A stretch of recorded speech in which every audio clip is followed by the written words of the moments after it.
Sige Owen, gusto ko ring isama isa pang boses sa usapan. Kasama natin si Kave Sharuz, abogado at senior fellow sa McDonald Lawyer Institute. Kave, pinutalakay natin ang mga kasalukuyang pag-atake sa loob ng Iran. Dahil ang deadline sa ika-6 ng Abril ay wala pang 48 oras mula ngayon, nakikita na ba natin ang senyales ng paglala ng militar? Nagkaroon ng pag-atake ng US sa mga tulay sa Tehran at ng Israel sa mga pasilidad ng petrochemical. Kailan ito aabot sa sibilyang infrastruktura? Maganda makasama kayo. Oo, malinaw ang paglala ng sitwasyon. Tandaan, kumikilos tayo kahit kulang ang impormasyon. Pwede lang tayong magsuri base sa lumalabas na impormasyon. Mukhang parehong tina-target ng Estados Unidos at Israel ang mga tulay at pabrika, gaya ng sabi mo. Ben, sabi ng panauhin mo, sa ilang paraan, pwedeng ituring itong infrastrukturang may dalawang gamit. Pero sa tingin ko mahalagang suriin kapag tinutukoy mo kung patas na ba talagang target ito ay ang epekto nito sa mga sibilyan. Oo, maaari mong bahagyang mapaurong ang rehimen at mga planong militar ng Iran. Pero kung ang magiging epekto sa populasyon ay pagkawasak, kung ang epekto ay gutom o kawalan ng kakayahang makagalaw o makakuha ng mga produkto mula sa isang lugar papunta sa iba, at sa tingin ko kung mas matimbang iyon o kung mas malaki iyon kaysa sa benepisyong militar na makukuha ng Estados Unidos o Israel, sa palagay ko ay humaharap ka sa mga pag-atake na hindi pinapayagan sa ilalim ng pandaigdigang batas. Sa ngayon, hindi malinaw kung pumapasa ang mga pag-atake sa pamantayan dahil kulang ako sa impormasyon. Ano pang opsyon ang meron ang Estados Unidos? Kung gusto nilang dagdagan ng presyur militar sa rehimen, paano nila ito magagawa ngayon? Ika-6 na linggo na ng digmaan. Paano nila mapapataas ang presyo militar nang hindi tinatamaan ang mga pasilidad ng enerhiya o mga sibilyang lugar? Matagal na naming sinasabi to ng mga nagtatrabaho para sa demokrasya at karapatan pantao sa Iran. Ang dapat talagang pagtuunan ng pansin ay ang mga organisasyon tulad ng Ministry ng Intelihensya, gaya ng BSIG na isang grupong paramilitar, mga pasilidad ng IRGC at iba pa. Marami na sa mga lugar na yon ang tinamaan na, pero marami pa dahil patuloy pa rin ang rehimen sa pagpigil at pananupil sa mga tao. Kung mas marami pang mga pasilidad na yon ang tatamaan, kung lalong hihina ang rehimen dahil dito, sa tingin ko ay makikita natin ang sitwasyon kung saan ang mismo mga Iranian ay mag-aaklas. Hindi masisira ang infrastruktura nila, pero hihina ang mga nanaapi at gamit ng panunupil. Kaya maaring ang mga Iranian na ang magdesisyon sa sarili nilang kapalaran. Kave, karamihan ng mga Iranian diaspora na nakausap ko kamakailan ay nagsabing nais nilang magpatuloy ang digmaan. Ayaw nilang makita ang tigil putukan kung ang ibig sabihin nito ay mananatili pa rin ang rehimen.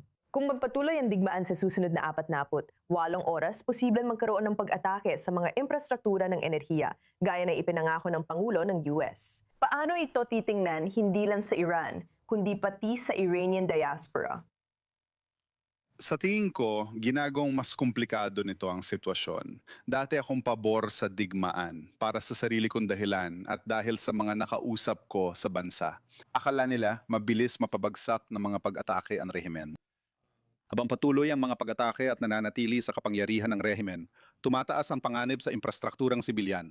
Kaya para sa akin, nag-iiba na rin ang moral na pagtitimbang dito. Ang ikinababahala ay mapatuloy ang mga pag-atake na ito na maapektuhan ang mga sibilyan, hindi lang agad-agad kundi pati na rin ang kanilang pangmatagalang kabuhayan.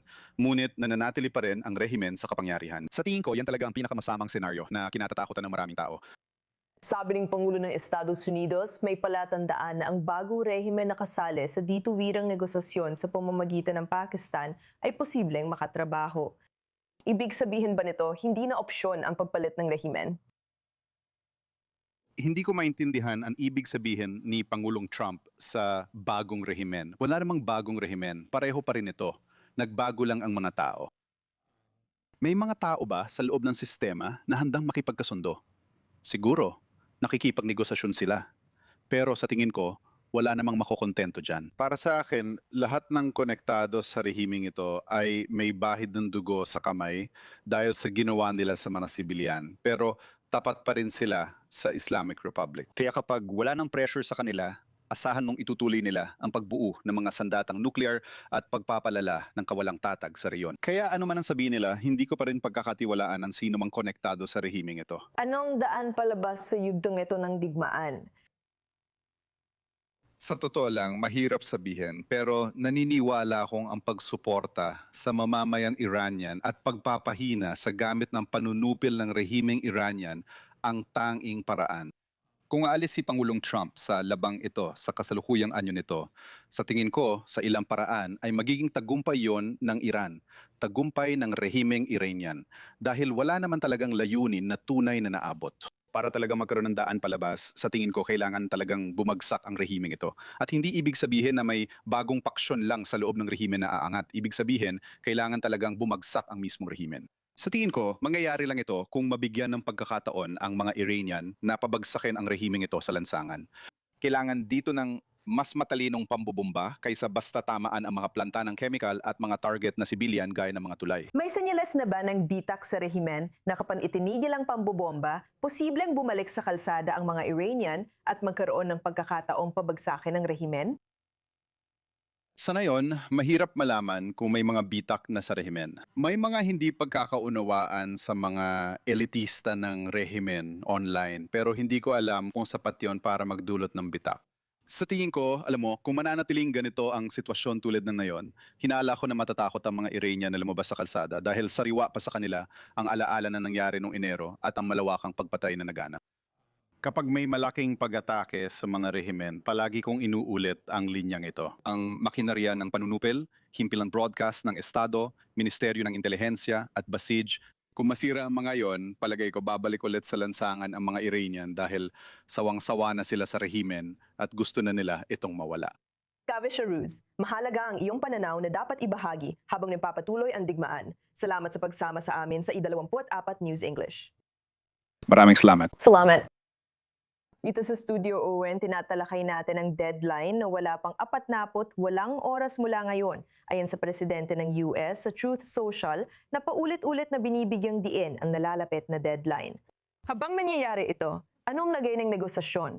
Ano ang papel ng Pakistan dito? At ano ang nangyayari ngayon? Ang pinakahuling balita mula sa Foreign Minister ng Pakistan, Nicole, ay nagpapatuloy pa rin ang mga pag-uusap ayon sa Pakistan at nasa tamang direksyon daw ito. Narinig natin mula kay Iranian Foreign Minister Abbas Araghchi sa X na hindi totoo ang balitang tumanggi ang Iran makipagkita sa US sa Pakistan at bukas pa rin ang Iran sa pag-uusap. Pagkatapos ay narinig natin mula kay Pakistani Foreign Minister Ishaq Dar na nagpasalamat kay Abbas Araghchi sa pagwawasto na yon. Mula sa pananaw ng mga Pakistani, tuloy pa rin ang mga pag-uusap. Tanong, handa ba ang Estados Unidos tanggapin ang kasunduang inihain ng Pakistani at Shino? At gaya ng napag-usapan natin noong nakaraang linggo, Nicole, ang kasunduang iyon ay 5 punto. Pero sa totoo lang, 2 lang talaga. Sa isang banda, tigil putukan. Sa kabilang banda, pagbubukas ng Hormuz, ibig sabihin ay walang obligasyon ang Iran na gawin ang kahit ano tungkol sa kanilang enriched uranium sa iba pang bahagi ng kanilang nuclear program, ballistic missile program, mga proxy nila talaga namang kahit ano. Walang pagluwag ng sanctions mula sa US, Nicole. May usapang kapayapaan pero walang obligasyong sumunod ang alimang panig. Kapag nagawa iyon, tulad ng sabi ko sa broadcast nung nakaraang linggo, para lang itong pagputol ng damo. Kapareho ng estilo ng Estados Unidos at Israel, gaya ng ginagawa ng Israel sa iba pang mga larangan ng labanan nitong mga nakaraang taon. Ibig sabihin, hindi nila kayang tapusin ng buo at tuluyan ng labanan sa kahit anong yugto. Pero pinipilit nilang bawasan ang lakas ng kalaban sa bawat yugto at hindi hinahayaan itong lumampas sa isang hangganan.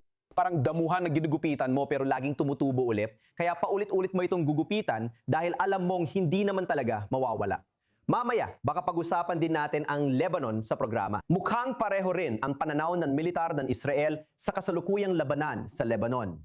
Kung si Donald Trump ay tumumo sa paraang iyon, mga nahulugang parang pagtabaslan ng damuhan ang operasyong ito. Kung hindi, may ibang opsyon ang Pangulo. Siyempre, may mga opsyon na malaki ang panganib sa kanyang posisyon sa US at sa pandaigdigang ekonomiya, pero malaki rin ang gantimpala kung makamit niya ang tunay na pagpapalit ng rehimen. Owen, paano minomonitor ng Israel ang lahat ng mga pinakabagong kaganapan na ito? Kung dumating at lumipas ang deadline na ito, anong ibig sabihin nito para sa Israel habang papalapit din sila sa ilan sa kanilang mga layunin sa militar ayon sa kanila?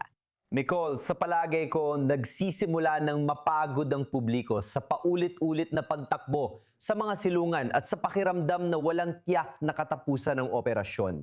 Parang mauulit lang ang operasyon. Dahil sa mapait na karanasan, baka hindi na rin umasa ng higit ang publiko ng Israel. Kaya mahirap din tawaging pagkadismaya ito. Sa kabilang banda, ang kasiyahan at pag-asang di natin maiwasang maramdaman nung unang araw ng digmaan. Matapos ang dramatikong simula, buwan ng paghahanda para sa kampanya at pagsama ng Estados Unidos sa Israel sa kampanya nito. Hindi pa ito nangyari noon, pero nayon, nawala na at bumaba ang mga inaasahan.